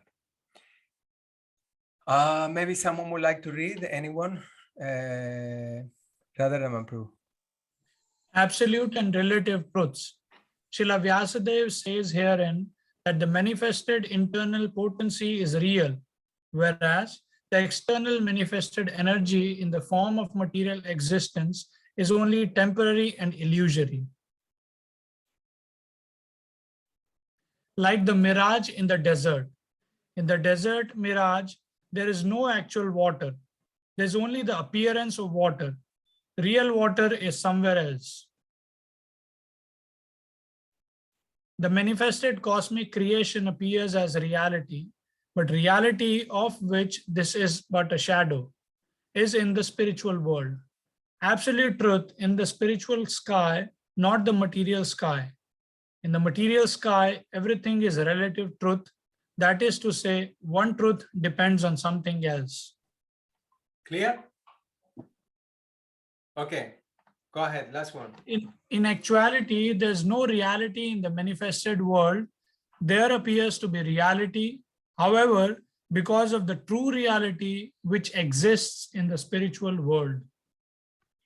You see, absolute reality and relative reality, like for example, that, that this building, where I'm, living right now is in Mayapur, is a relative truth. Because it won't be here, it wasn't here 50 years ago. And I don't know if it will be here in 50 years from now. So it's not that this building is in Mayapur is not an absolute truth. That H2O is liquid, is water, is not an absolute truth, because if I raise the temperature to over 100 degrees Celsius, it becomes gas. And if I lower the temperature to below 0, it becomes solid. So it depends on something else. So in the material world, everything is relative.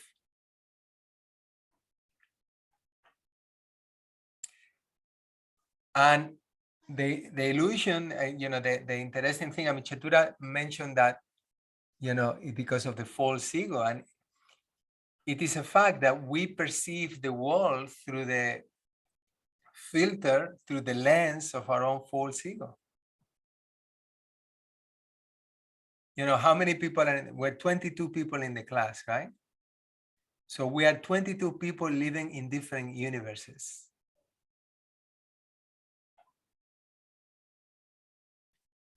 Every one of us is seeing, it has a totally different perception of the universe. I can assure you of that. And it's the same one. But we're seeing it differently. So is it real? But we take it so seriously, right? My opinion, the way that things should go. And it's just like, it's not the reality. And when we actually come to that conclusion, that little humility should enter into our hearts. And these verses of the Bhagavatam, the Bhagavatam itself, it has the potency that it makes us understand our, you could say, insignificance, or you could say like our position. Our position is very, very insignificant in relationship to the Supreme Lord. And we actually, when we understand who Krishna is, then all this information that we're giving is acting as a catalyst for our surrender to the Lord. And we see that actually, well, the best thing I can do is to surrender to Krishna, because what am I seeing anyway? sometimes in our lives, we get this kind of, we get shaken by the material energy, and we begin to think things in a different perspective. And we look back and I thought, oh my gosh, I was so foolish. I was so foolish. I was saying this in this particular way. So Krishna Swadama Pagate Dharma Gyana Divisaha Kalonasta Drishamisa Puranarko Dunodita. This Bhagavatam is as brilliant as the sun. It has a reason after the departure of Lord Krishna to his own abode, accompanied by religion, knowledge, etc. To do what? To give vision to the people in the age of Kali. You know, we have lost the vision. We have lost. So we are getting our vision back. We're getting our lenses back by hearing from the Srimad-Bhagavatam. And it's really wonderful, actually. This philosophy is so, you know, complete. So it's fully encompassing. You know, we can, you cannot just hear this philosophy and not do anything about it. Everything that we're, you know, what we're discussing today is not just theory. These all have practical application in our lives.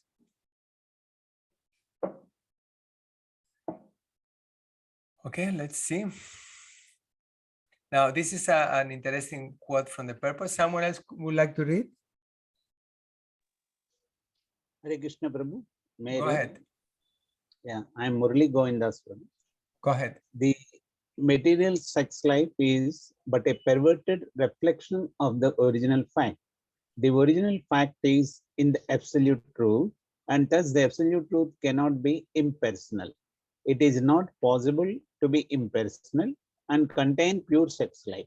Consequently, the impersonalist philosophers have given indirect impetus to the abominable mundane sex life because they have overstressed the impersonality of the ultimate truth. Consequently, man, without information of the actual spiritual form of sex, has accepted perverted material sex life as the all in all.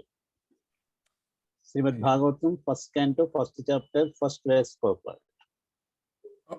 So my question is, how the impersonalists have given indirect impetus to the abominable mundane sex life, because they have overstressed the impersonality of the ultimate truth. Can anyone explain this? I'd like to hear from everybody at one point. So, you know, you can be wrong. You can speak and be wrong. It's not, you know, there's nothing wrong with that.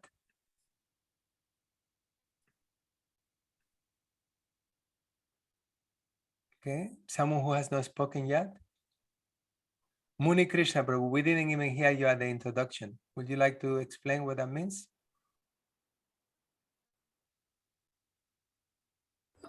No problem.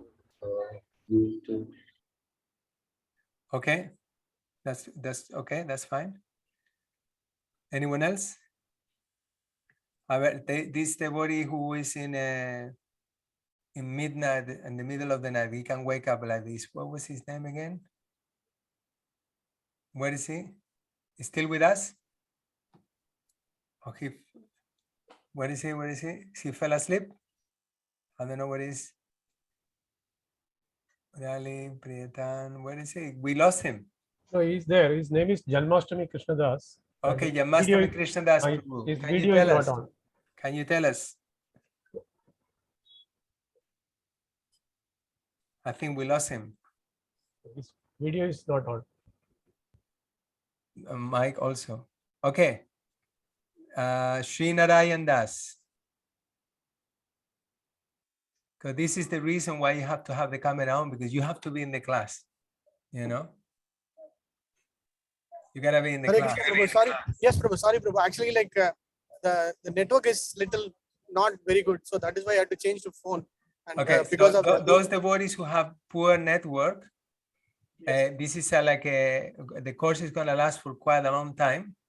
So you have to make arrangements for your network to be good. Okay, you cannot just have the same excuse for the next few months. You gotta find a spot where you have proper network. Okay, I'm just saying it once. It's not a chastisement. It's just like I'm just making the point. Okay, so you know, can you answer the question? Prabhu, can you come again with the question, Prabhu? I just lost that one point. The question is how the impersonalist philosophers have given indirect impetus to the abominable mundane sex life because they have overstressed the impersonality of the ultimate truth. What does it mean? Yeah. So when they were mentioning it in the puppet also, what I understand is from the Mayavadi philosophy, what they think is like whatever being done, it is like more in terms of not in a permanent state, and then it is getting into not a full satisfied state. So that is what they just think. Is that okay? Is that like? It's warm, but it's not entirely clear. It's not too bad, but it's not entirely clear. What about Ramananda Krishna? Are you with us? Yes, Puji, I am there, Puji. Okay, so you have the answer to this? No, Puji, I am not getting understanding anything. Okay, that's okay, no problem. Okay, so raise hands. Who raised their hands? Murali Govinda Prabhu, come on, tell us. Yes, Prabhu, Hare Krishna. Prabhu, I feel that even sex is also divine because it is one of the potencies of Lord only. So the impersonalists actually to make their point strong that they feel that the material life and sex is they're not anyway relating to absolute truth. They feel that it is totally the material world is depending on the sex itself. Sex life itself is the significant factor for enjoyment in the material world. But we have seen so many spiritual references also that we have seen. I didn't remember exactly, but some of the Chaitanya Mahaprabhu's internal associates also got a child who will be preaching the entire world about the absolute truth and God's names, God's love. Okay, so not entirely clear. Not entirely clear. Murali Govinda, good try, but not entirely clear. Let's try someone else. Priyatang Krishna Prabhu. Hare Krishna. Yeah. I think that because living entity is still not satisfied because lack of they don't know who Krishna is. That's why they are suffering in sex like that. It was really poor connection, but I think you actually got the right answer. Okay, I'll give myself the answer. Okay, what about the Mata? You had the Prema Manjari had the hand first. Come on, tell us. Okay, so impersonalists, they actually want to become one with God. So in other sense, they want to become God, the supreme enjoyer. And the sex life in material world is the epitome of exploitation and lust. So there is the connection. So it is, it cannot be otherwise than that they become actually attracted like that. Okay, so in the connection of what we are discussing, you see, the impersonalist, someone, Prema, mute yourself. There is some background noise. Yeah, thank you. Prema Manjari, I think you are not muted, and there is some background noise. Okay, good, thank you. So you see, the point here is that by negating the personal aspect of the Lord, where we can actually enjoy rasa, we can enjoy relationship with the Lord in the transcendental plane. Now that's what we are all looking for. So the impersonalists, they say that this doesn't exist on the spiritual platform. You know, there is no personal God, there is no personal relationships. Okay, so if that's not there, and that's what we really want, we cannot find it spiritually, then we're going to look for it materially. Make sense? You know, you want to enjoy relationships, you want to enjoy that you know, the love, that, and you're not going to be able to have it. You know you're not going to be able to have it in the spiritual life. So naturally, you will search for it in the material, on the material platform. But Krishna consciousness, you know, the point is that everything that exists in the material world is a perverted reflection of the spiritual world. The real thing is in the spiritual world. What we're getting here is a reflection. It's like, if, you know, if I cook a big fish and I put the mirror in front of it and I say, okay, enjoy. Will you be happy with the reflection? Yeah, we want, you know, and this is what's happening in the material world. We cannot be happy with the reflection. At the same time, I'm going back to the point that, you know, some of the devotees were making, that, you know, still we're living in the material world, and it's not that all of a sudden, you know, we have, you know, oh, it's all illusion, it's all Maya. No, we have duties to perform. We have to, you know, we have to have a balance between material life, so-called material life, and spiritual life. It's all spiritual when we have that, we find that balance. But we have to have a very clear and present in our lives that actually the real thing, the real enjoyment is found on the spiritual platform. And when that conviction is there, then there is no temptation to go into the material platform.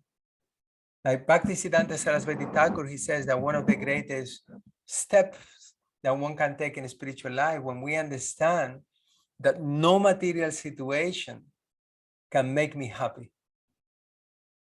No material situation is going to make me happy, no matter what I do. Okay? Clear? Murali Govinda, you raise your hand again?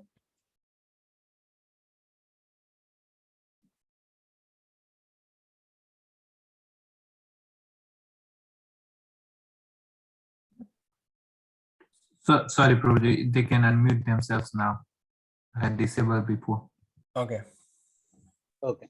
Hare Krishna, Prabhu. Just I wanted to understand, Prabhu. I'm a little bit confused. No problem. Here they say that impersonalists, they have overstressed the impersonality of the ultimate truth. That means they are not accepting that it is grace of Krishna, even in the enjoyment of sex life. No, that's not what it means. What it means is that they don't accept variety in the spiritual world. Spiritual spiritual for them means Brahman. There's no variety. There is no that there is no relationship. There is no exchanges between one and another. We're all one. We all merge there. Finish. There is Brahmananda. Okay, there is the bliss of being just floating in space without any type of hankering or lamenting, or but there is no relationship. Okay. Just being means, a soul floating in space, like Okay, but we read that this material world is itself is a perverted reflection of the spiritual world. That means whatever existing here in the material world, all should be eternally existing even in the spiritual world also. No? Yeah. So that's why even the sex which we are talking about is, it is also available there, but only it is in relation with the absolute truth, where it is missing here in the material world. That's correct. Am I correct, Prabhuji? That's correct. That's correct. Thank you. Okay, we're gonna move on. Prabhuji. So we're not gonna do in groups or anything. We just, Rupa Goswami, I saw your hand. We're gonna just move on because I think that the theme is completed now. Unless you have a question. Is it a question or a comment?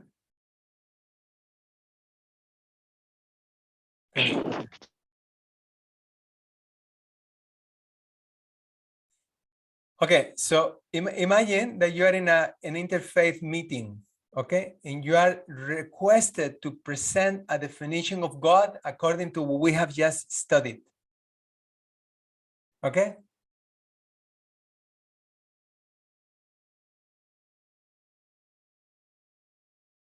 So, I mean, we're not going to do this actually with all these details.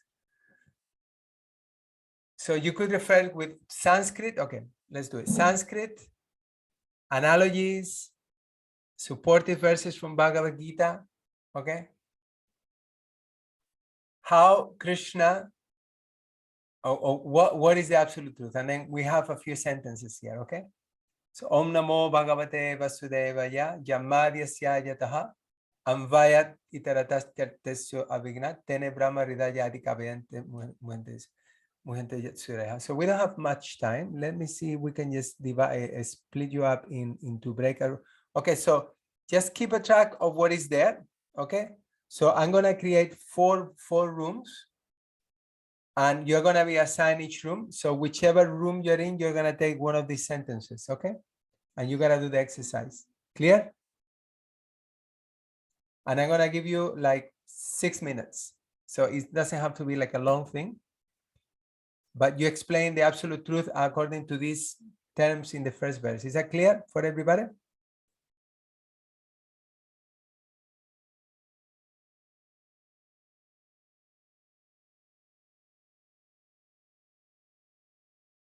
Okay. So you've been assigned the rooms now, right?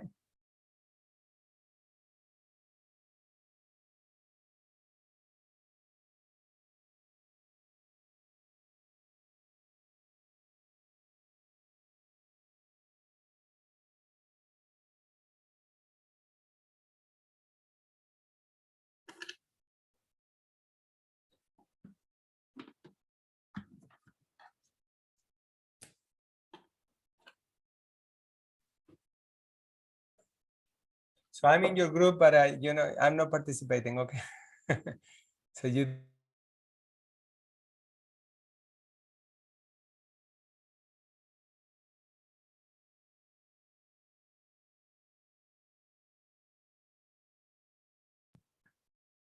Hare Krishna Prabhuji.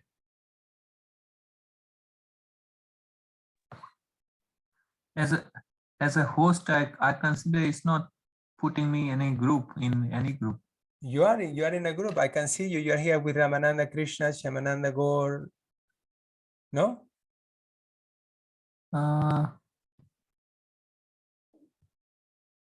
Maybe no? No, Prabhuji.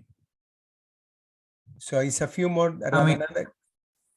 So what about Ramananda Krishna, Shamananda Gaur? It says it gives me option to join any of the four. Okay, join a group then. Just join a group. What about Ramananda Krishna Prabhu? Would you like to join any group? Okay, I joined there, room 1.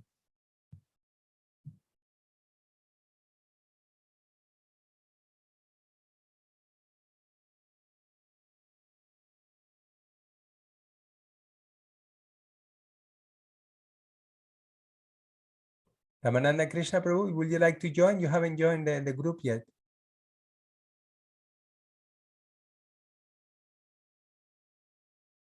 And Shamananda Gaur, you haven't joined either, eh? Cannot hear you.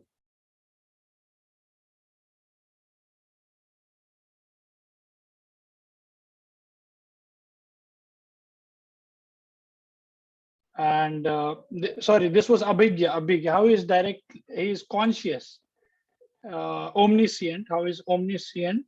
Is directly knower and knower of everything, directly or indirectly. And then how he is independent. There's a shloka in Bhagavad Gita, Aham Sarvasya Prabhavo. So we use that reference also, that he is the cause of everything. Because in the shloka it says that he's independent because there's no cause of him, because he's the cause of all causes of creation, maintenance, and destruction, and how everything depends on him. Like in Bhagavad Gita 7.7, it says, as the pearls are strung on a thread. So this was one of the example of how he is the absolute, he is independent, and everything rests upon him. And yeah, I think maybe if I forget something, maybe one of the team members could help and chip in and say something which I forgot. Samuel Prabhu or Tapan Prabhu, Patit Prabhu. That was pretty good. Thank you very much from your group. Okay, from some other group. Anyone ever like to share?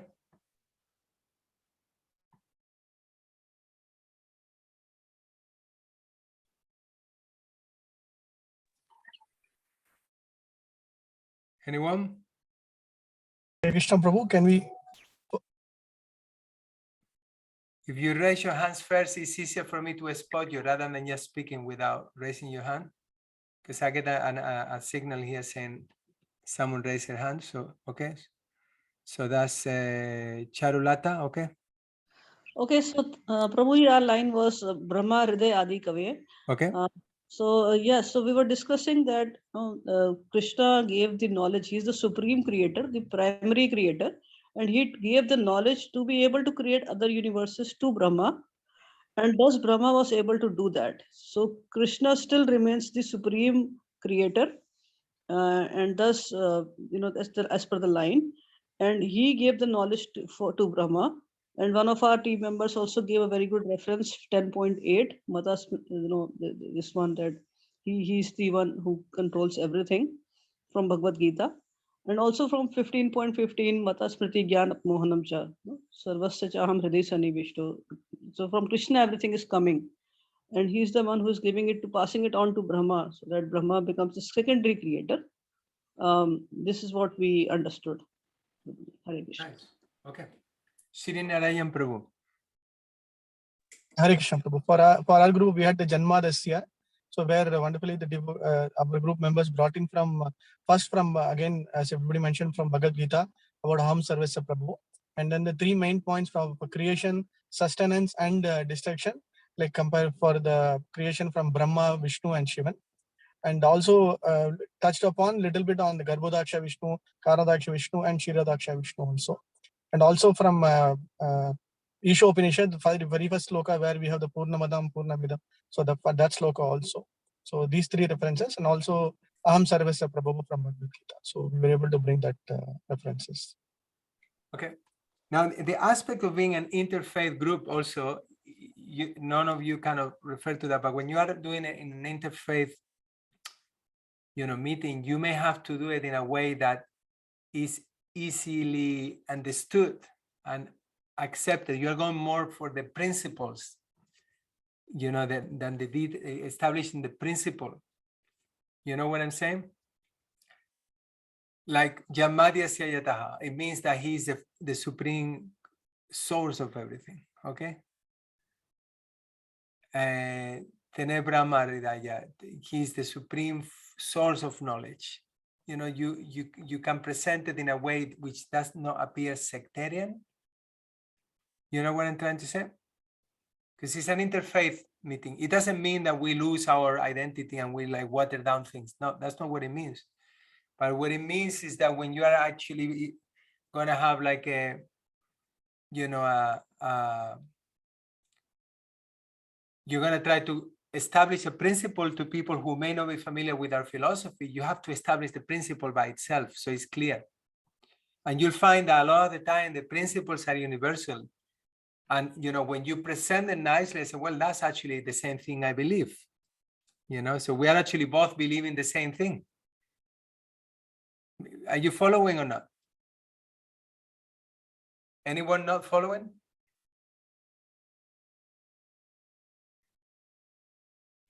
Because this is, when we actually realize the philosophy of Krishna consciousness, we can see it in other people's faiths. It's not, it's universal. The understanding of Krishna. Krishna, it's not that Krishna is the God of ISKCON, Krishna is the God of everybody. That's what we're talking about. He's everything. So we should be able to actually, like present it in a way that other people are going to accept it also. And not only they are going to accept the principle, that's the important thing. It's like, for example, just to give you a clear example here, and no one mentioned about Om Namo Bhagavate Vasudevaya, but actually that is a huge contribution to the modern world. That's Prabhupada's contribution to the modern world. Krishna is the Supreme Personality of Godhead. Now, that may appear sectarian. If you say Krishna, okay, but the principal point, the main point is that the Supreme Lord is a person. He is a person. Just like if you study this universe, any living being is a person. We have personality, we have sentiments, we have feelings. Even a frog has feelings. Even a horse, a dog, sentient beings. So the ultimate supreme highest being from whom everything emanates, the universe as they call it, the source of everything, is also a person, a sentient being with feelings.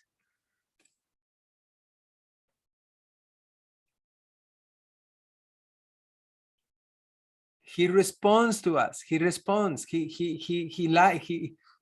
has friends. He has a mother. He has a father. He likes to play. He likes to steal. He likes to do so many things. He's a person. That's our contribution. Most people, even religious people, it's so kind of ambiguous, blur their understanding of the absolute truth. And that's what we're discussing at the beginning here. We have the address, we have the name, we have the feelings, that's our contribution. We know. And the Lord is a Lord who is a loving God, who loves us, and he wants to engage in loving reciprocation with us.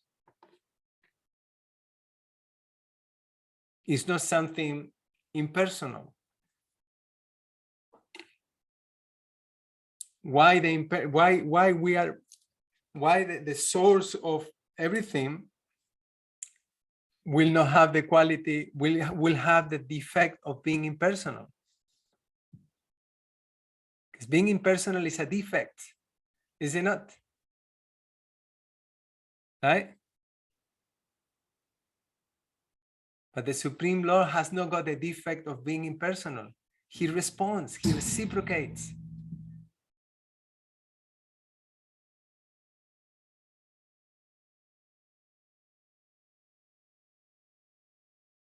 And that love and reciprocation with the Lord is called Bhakti, is devotion. He is only captured by that, nothing else. He has no other interest. He's Atmanama, he's self-satisfied. He doesn't need anything, but he likes.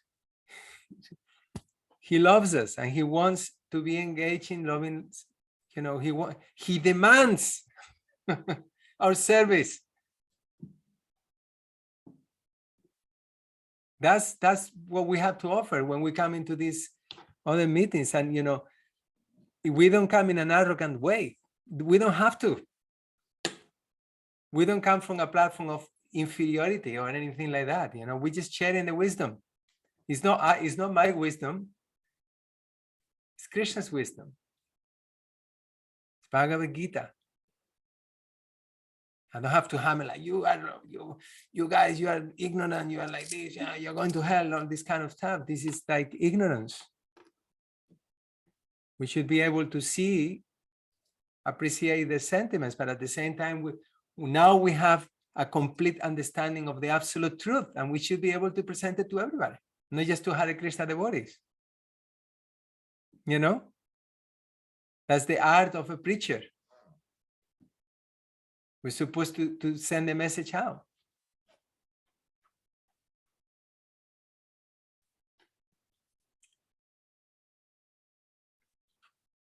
Clear?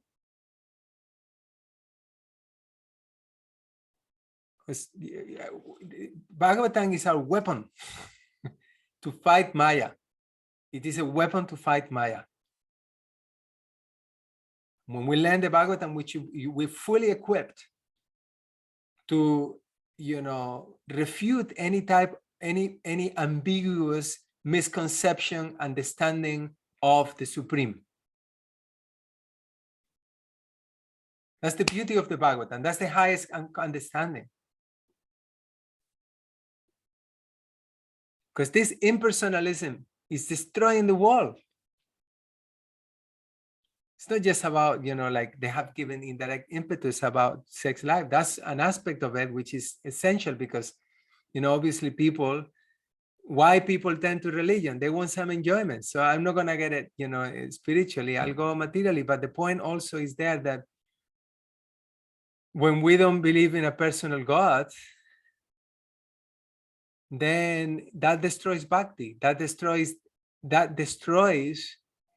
me acting according to my nature, me acting according to that,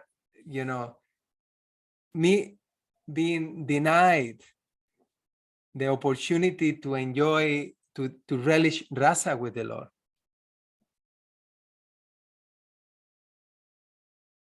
And impersonalism is rampant in the world in many ways, because you could say, like, when we deny the presence of a person or a soul, then we're being impersonal. Christians, they don't believe there is a soul in the body of an animal, and they kill them. It's impersonalism. But a devotee, he sees an ant and he sees a person there. May not be a developed person, but it's a person, and I should respect that life. For centuries, people thought that black people, they have no souls. They could also buy them and use them. Nowadays, people think that, the fetus has no soul. They can kill them. Millions of abortions go on. Impersonalism. Huh? Women, they're also not persons for certain people. And they are objects of lust. People engage in all kinds of illicit activities with women, treating them as objects. Impersonalism. We don't see them as the daughter of some pious man, or the sister of someone, or the mother of someone. No, just an object of desire. Impersonalism. And when we don't see God as a person, we don't pray to him, we don't serve him, we don't offer respects. And then, life ultimate goal is, lost.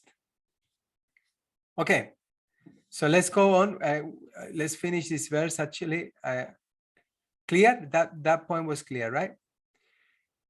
Now, Prabhupada mentions in the purport about the Gayatri mantra. I'm going to read from the purport for this. Let's see. Okay, Samuel, you have your hand up. Tell us. Well, I just had a question actually about this aspect where, there was this part of the verse, Tane Brahmaridaya Adhikavaya. You were asking about how do you explain this in an interfaith, and I was wondering even before class, I was thinking, how do you explain this? There's aspect Janmadhyasya Yata, it's kind of general principles, but it's in the West, is it this part that, he's even he gave the knowledge to Brahma, who's the creator. You tell this to someone like this, like, who is Brahma already? Yeah, how you're right. how do you explain this in interfaith? So therefore, and this is an important point.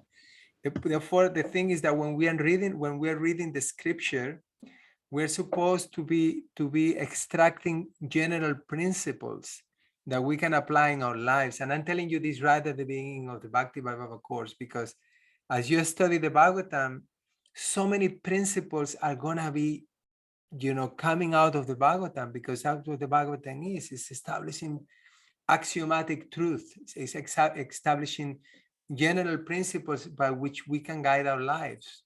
So when we are reading the scripture, we should be looking for those principles. So what is the principle here? And the principle there is that he is also the cause of all knowledge. All knowledge, actual wisdom, is coming from him. And then, you can explore each of those principles in you can go deeper and deeper and deeper and deeper, but the general principle is there that, okay, the Lord, knowledge is already there, being there. The idea sometimes is that basically we are doing scientific investigations and we are making scientific, progress and all this. But actually, knowledge is eternal. Knowledge was there right from the beginning of the creation. And it was given by the Lord to Brahma. And it was the highest knowledge. And what is the highest knowledge? It's the Bhagavatam, actually. He spoke the Bhagavatam to him. Chatushloki. So it's, knowledge is a principle which is eternal and is emanating from the Supreme Lord. What we call knowledge and advanced scientific knowledge nowadays is a lot of the time is leading us, is covering our real nature even more, right? Okay, so that's all right. So let's read from the purport. Anyone would like to read? Anyone who has not contributed yet today, like to read?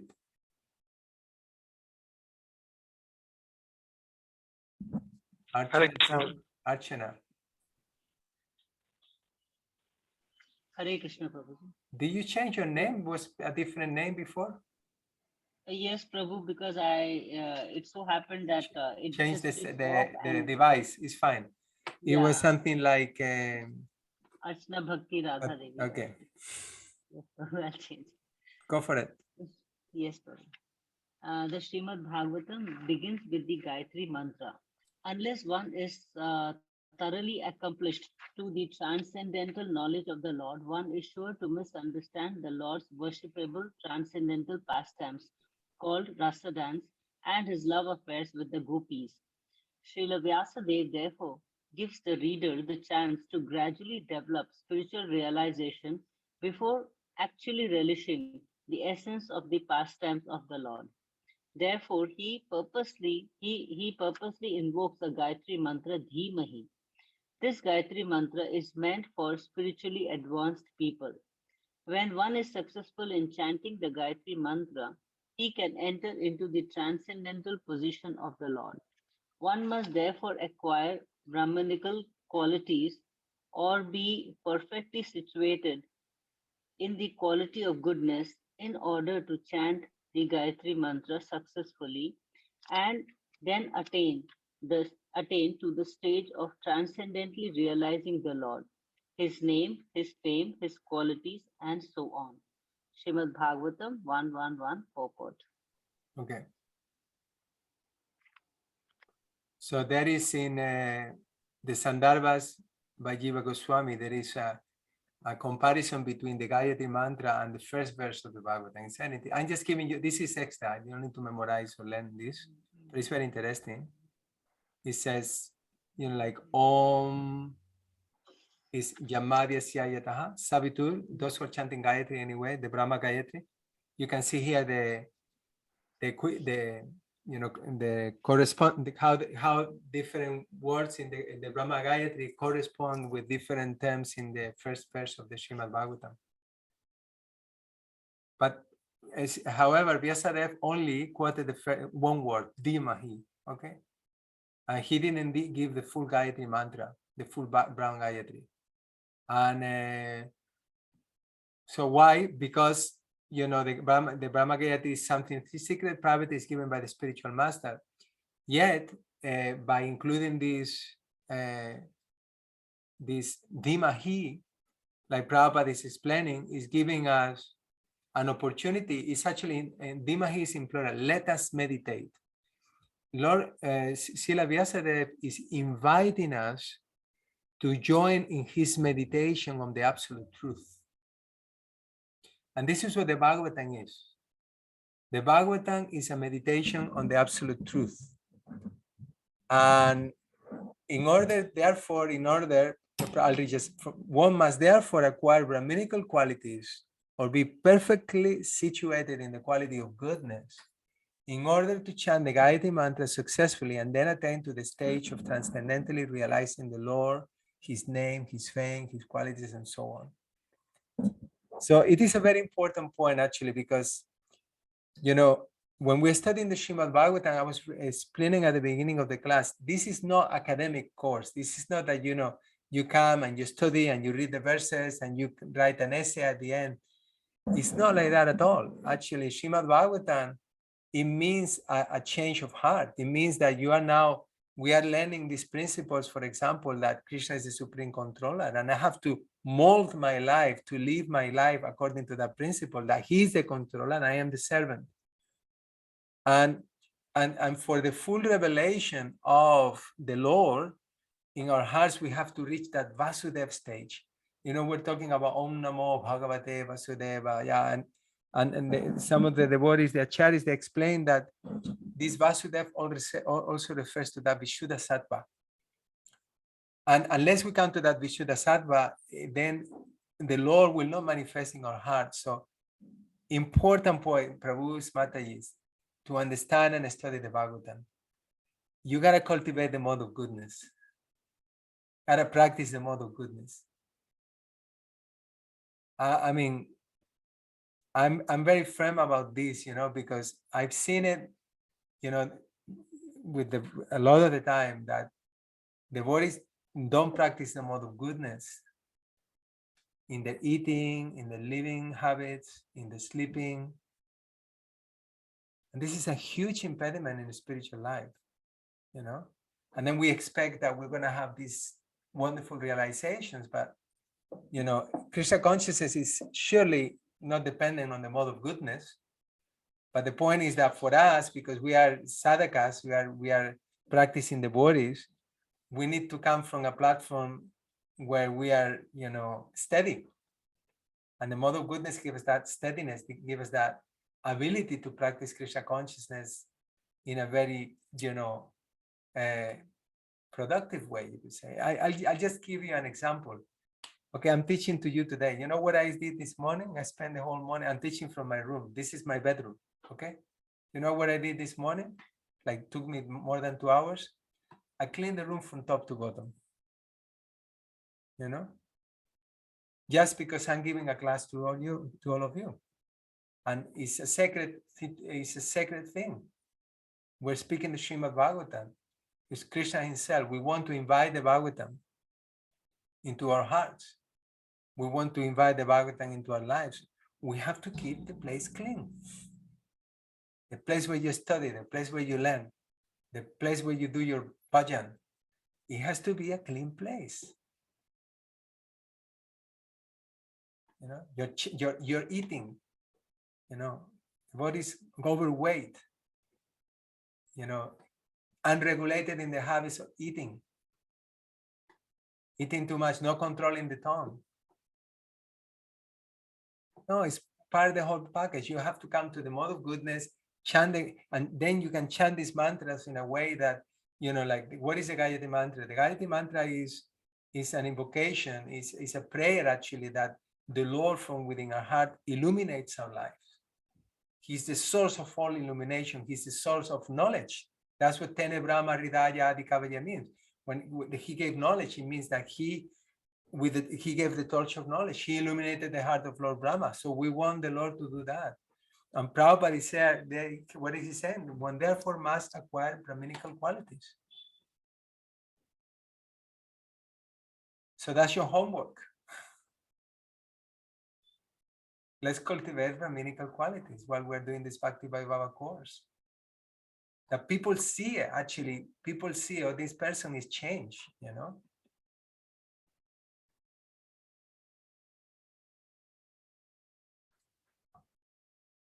And then, you know, higher realizations will take place.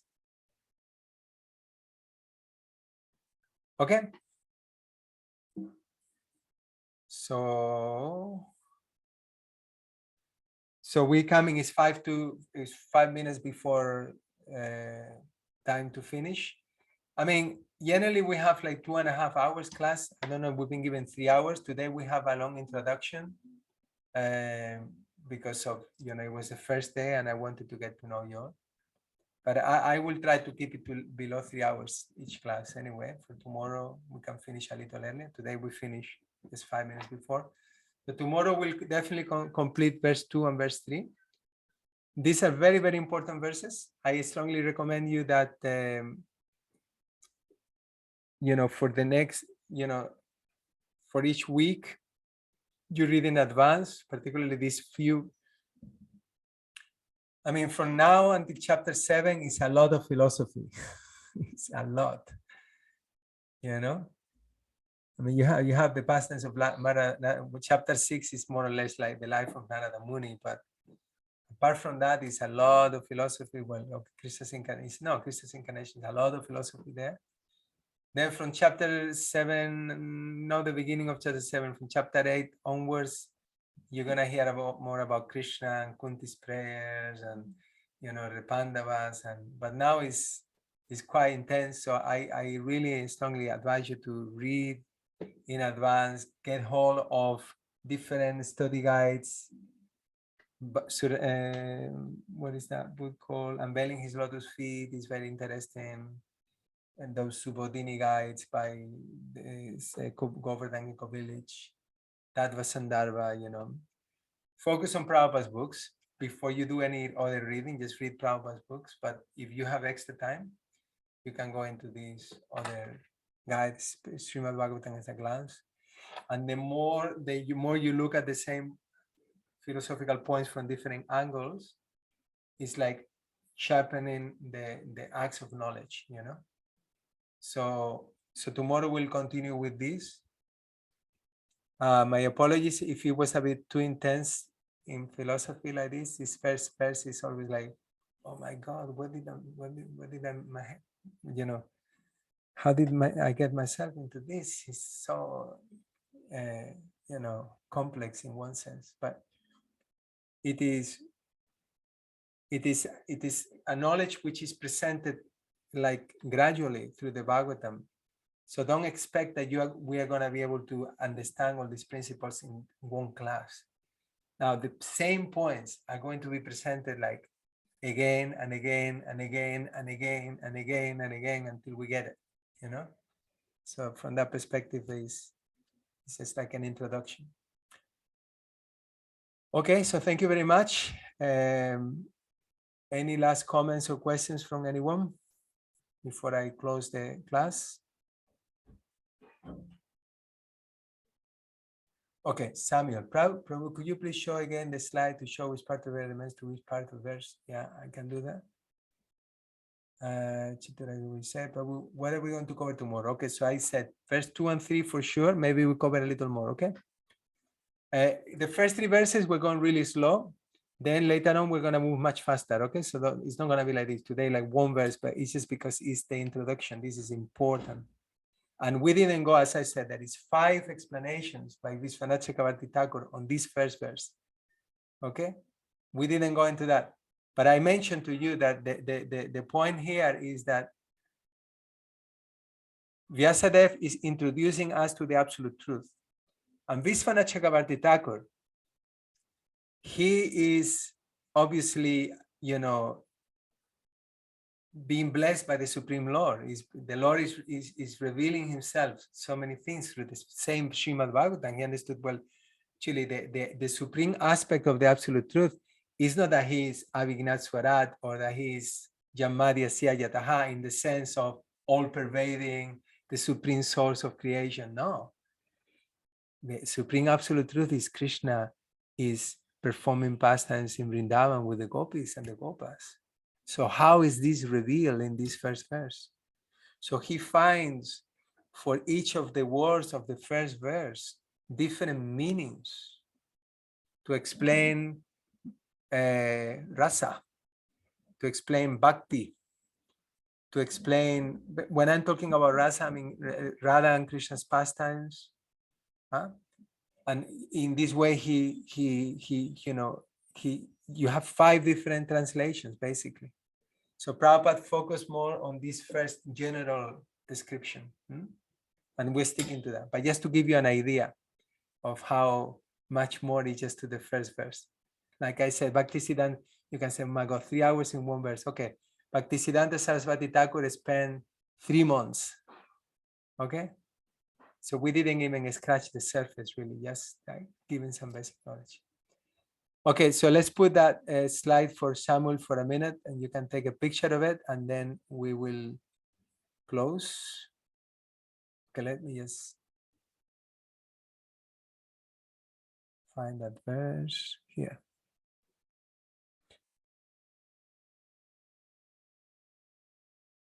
I can actually give you an outline of all the presentations. Okay, so you can have all the content of the slide.